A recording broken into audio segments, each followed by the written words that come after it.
Assalamualaikum warahmatullahi wabarakatuh. Perkenalkan, nama saya Muhammad Fadlan, bisa dipanggil Fadlan, kelas HTNB, nomor NIM 330302300074. Yang mana pada video kali ini saya akan membahas tentang interpretasi hukum ekstensif.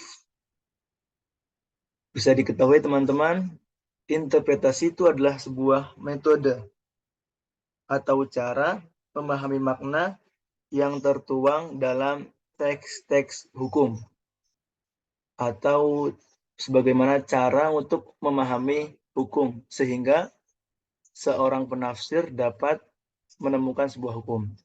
Sebenarnya metode penafsiran hukum itu ada 12. Namun pada video kali ini saya hanya akan membahas satu metode, yaitu metode penafsiran hukum ekstensif. Nah, apa yang dimaksud dengan penafsiran ekstensif itu? Penafsiran ekstensif itu adalah sebuah metode penafsiran di mana upaya menafsirkan atau memahami bunyi hukum dengan cara memperluas arti dari kata-kata yang termuat di dalam suatu undang-undang atau hukum, sehingga suatu peristiwa atau benda dapat dicakup oleh kata-kata yang tertera di dalam undang-undang tersebut. Jadi, penafsiran hukum ekstensif itu adalah sebuah metode atau cara untuk memahami sebuah teks-teks hukum dengan cara memberikan makna atau meluaskan makna dari kata-kata yang tertera di dalam hukum tersebut, sehingga peristiwa atau benda lain yang lain dapat dicakup oleh kata-kata hukum tersebut, sehingga seorang hakim dapat menyelesaikan masalah walaupun masalah di dalam pengadilan itu belum tertera di dalam hukum. Lalu bagaimana contohnya? Bagaimana contoh penafsiran ekstensif itu?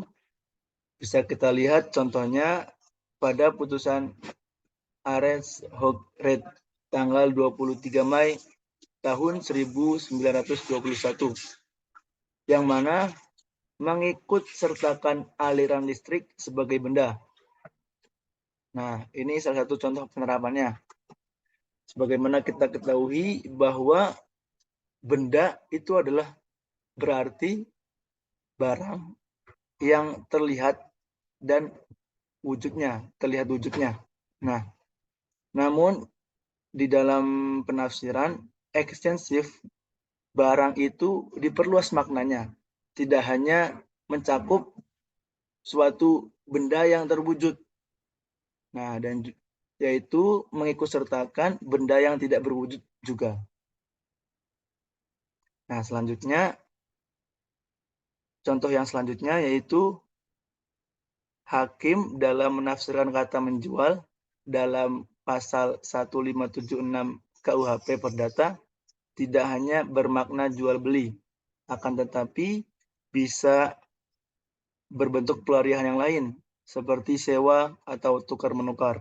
Nah, ini juga salah satu contoh penerapan dari penafsiran ekstensif, yang mana memperluas makna kata dari menjual, yang mana kita bisa ketahui bahwa makna kata menjual itu proses jual beli. Nah, jadi ditafsirkan lebih luas lagi, tidak hanya proses jual beli yang bermakna menjual itu, yaitu ditambahkan menjadi sewa atau tukar menukar. Nah, itu salah satu contoh dari penafsiran ekstensif. Nah, itu saja yang bisa saya sampaikan di dalam video ini. Apabila kurang paham, bisa membaca buku pengantar ilmu hukum yang lainnya. Semoga bermanfaat. Wassalamualaikum warahmatullahi wabarakatuh.